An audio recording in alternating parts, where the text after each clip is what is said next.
तो दोस्तों ये है वीडियो का पेपर जो अभी हुआ है, जस्ट कि आप देख रहे हैं। इस पेपर का अगर एनालिसिस देखें उसके बाद अपन कट ऑफ की बात करते हैं कितनी जा सकती है। लेकिन सबसे पहले देखिए आप ये देखो, ये साइंस के क्वेश्चन थे सारे के सारे।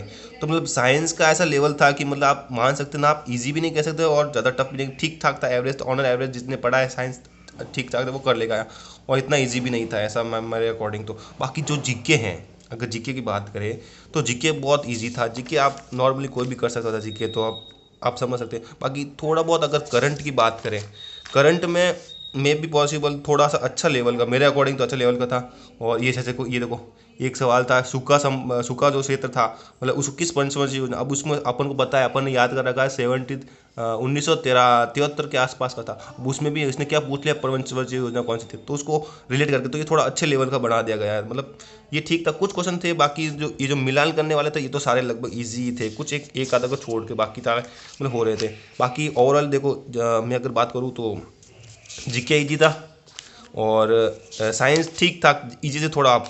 और अगर ये देखो इंग्लिश, आप भाई साहब इंग्लिश की बात करेंगे आप तो मतलब मेरे को तो बहुत अच्छा लेवल लगा इंग्लिश का। इंग्लिश का अच्छा लेवल था। और मैथ्स तो भाई साहब सबसे पहली बार मेरे को मैथ्स ने धोखा दिया, पहली बार। भाई साहब मैं तो सोच रहा था कि मैं 100% मैथ्स का क्वेश्चन करूँगा, लेकिन मेरे को मैथ्स के सवाल छोड़ने पड़ गए यार। 4 सवाल मेरे को मैथ्स के छोड़ने पड़ गए, और 3 गलत भी हो गए, बहुत बहुत गलत।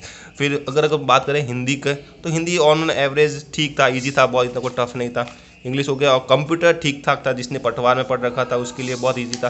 तो सिर्फ इसमें एक्चुअली इसमें क्या है कि जीके इजी था, हिंदी इजी था, और कंप्यूटर इजी था, और साइंस थोड़ी सी इजी, थोड़ी ऊपर थी। और फिर क्या बची, वो क्या नाम, मैथ्स। मैथ्स और इंग्लिश बहुत अच्छी लगती थी। मैथ्स तो बहुत ही अच्छी थी, और अगर इंग्लिश ठीक ठाक थी, अच्छी। और अगर इसकी अब लोगों से जितने बात की मैंने, तो लोग यही बोल रहे हैं कि 150, भाई 150 नहीं, जिनसे कोई बात ही नहीं कर रहा है, पता नहीं कहाँ से नंबर आ रहे हैं उनके।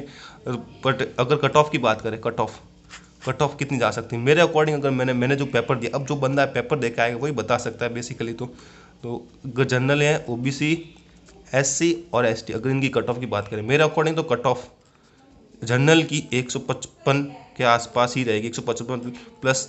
और अगर ओबीसी की बात करें तो 2 नंबर कम कर लो आप, 152 153 के आसपास मान के चलो आप, ठीक है। एससी की 145 मेरे अकॉर्डिंग, और एसटी की 142। ये कट ऑफ जाएगी, इतनी हाई लग रही है, बिल्कुल होगी यार, क्योंकि मेनली इसमें पोस्ट क्या है, पोस्ट एकदम बहुत कम है, बहुत कम है पोस्ट यार, सीधी सी बात है। अब देख लो, मैंने भी कहा मिला है क्वेश्चन, मेरे भी लगभग 100 काट पीट के 114 बच रहे क्वेश्चन, बहुत मतलब मैं खुद 141 अटैम्प्ट करके आया था। मेरे को लगा 141 खूब है, अच्छे अटैम्प्ट हो गए, और काट पीट के बच ही जाएंगे 120, लेकिन नहीं बचे 120, 114 ही बचे। तो मेरे भी 142 ही आ रहे हैं, बट चांस नहीं लग रहा मेरे को तो। बाकी मुझे तो ऐसा लग रहा है कट ऑफ यही होने वाली है। अगर आपके कितने स्कोर बन रहा है, आप अपने बताइए कमेंट में कितना स्कोर बन रहा है। बाकी कट ऑफ मेरे अकॉर्डिंग तो यही रहने वाली है। Thank you.